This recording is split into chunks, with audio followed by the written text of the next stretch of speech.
always close. It wasn't that far away, but it never seemed to bother me somehow. I don't know. I was kind of distant from it. Maybe it was the way I was brought up. I don't know. I mean, in those days, you didn't ask questions. You couldn't ask your grandparents questions, or your mother. You were told that's the truth, and you believed it, and you couldn't question it. And if you did question it, you probably got a big slap. Not from my mother, but my grandmother was quite handy with her hands. I was left to my own devices. I spent a lot of time living with my grandparents. My grandfather was the local hairdresser. He was in Stenning originally. Then he moved to Storrington, and he had a little shop. It was at the end of a pub called the 11 Cricketers. That's now a block of flats.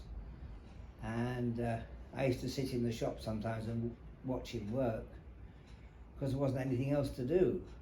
And my grandmother was always busy with stuff. When I think about it, my grandparents were, I suppose, were not that old. They're probably in their 50s at the time, but they always seemed old. Seemed like very old people. One Christmas Eve, this is a nice thing. I was coming home from Storrington to Stenning on the bus, and there was a Canadian soldier on. He gave me 2 bars of chocolate, and that was lovely. We used to spend some Christmases, I remember spending with an aunt who was married to a farmer. She lived at Walpolston, just north of Guildford, and we would make that journey, very difficult journey. And of course we used to have fog in those days, lots of fog, and you couldn't see where you're going. I can remember the drive, the bus conductor walking along in front of the bus with a torch, so the bus driver knew where he was going. And then we had a long walk, but my aunt always had a magnificent table. And I remember one Christmas, I'm sure she had 7 sorts of cake on the table. Chris in the war, 7 kinds of cake. And I think I had 1 piece of every sort. I was a very fat boy. I was a very fat boy in those days. Yeah, that was okay. But I think family helped. I think everybody helped everybody. There was a kind of a community spirit. Yeah, that certainly existed. They often talk about the wartime spirit. I think that it's come back a little bit when COVID first came in, people helping each other out. I'm not sure it's continued, but there was. But I mean, some people are generally good. They'll help anyone anytime. Others are not. We seem to have a bit of a divided society like that. Yeah, but people did help, and I mean, I got quite a bit of help like that.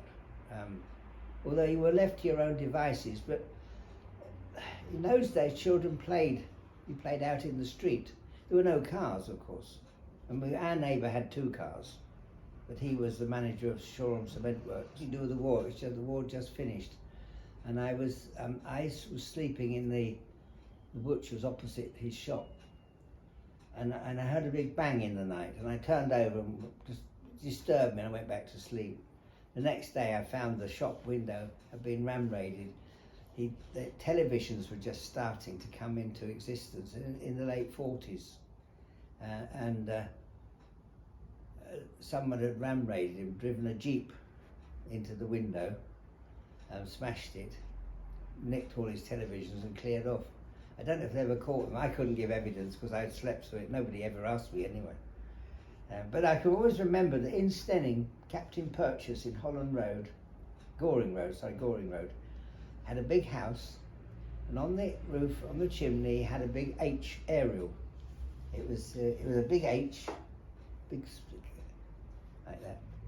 And I said to my mother and everybody I could think of, what is that thing on the roof? And nobody knew. It was a television aerial. First wife's grandmother had a 9-inch one. It was in a cabinet, and it was always breaking down. And it flickered. We had our first television set in 1953. We had it in time for the Queen's coronation. Black and white. I think it was about 17 inches, quite a big one. Mind you, anything was good. I mean, you could watch anything on those days. You didn't have the multi-channels you've got now, and it's still rubbish. But no, it was. They did a pretty good job, the television engineers. I always remember the coronation. You didn't have any interruptions or anything like that, and it went very smoothly, and you got a good picture. And of course, you were used to black and white because coloured films were coming in, but you still have black and white films on in the cinema, and they still show black and white films on some of these retro programs. I quite enjoy them. They've got more substance to them than the modern ones. Yes, of course, television affected society enormously. I had a very good friend in Brighton, the Reverend Dr. Leslie Newman, and he was a very good preacher.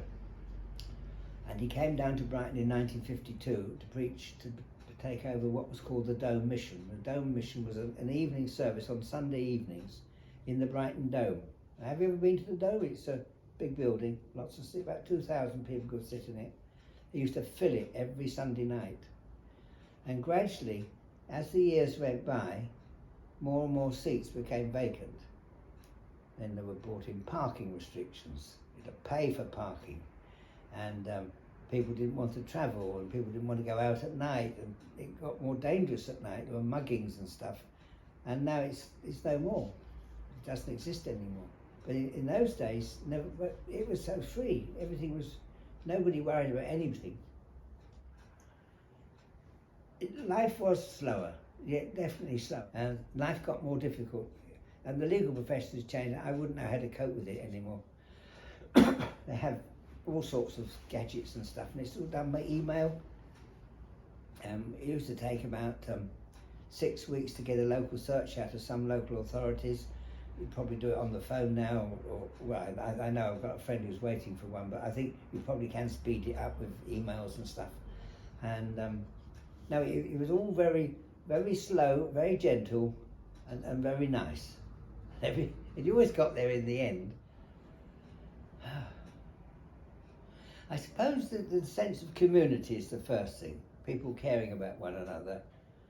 I think some communities, we were kind of it were mostly detached houses.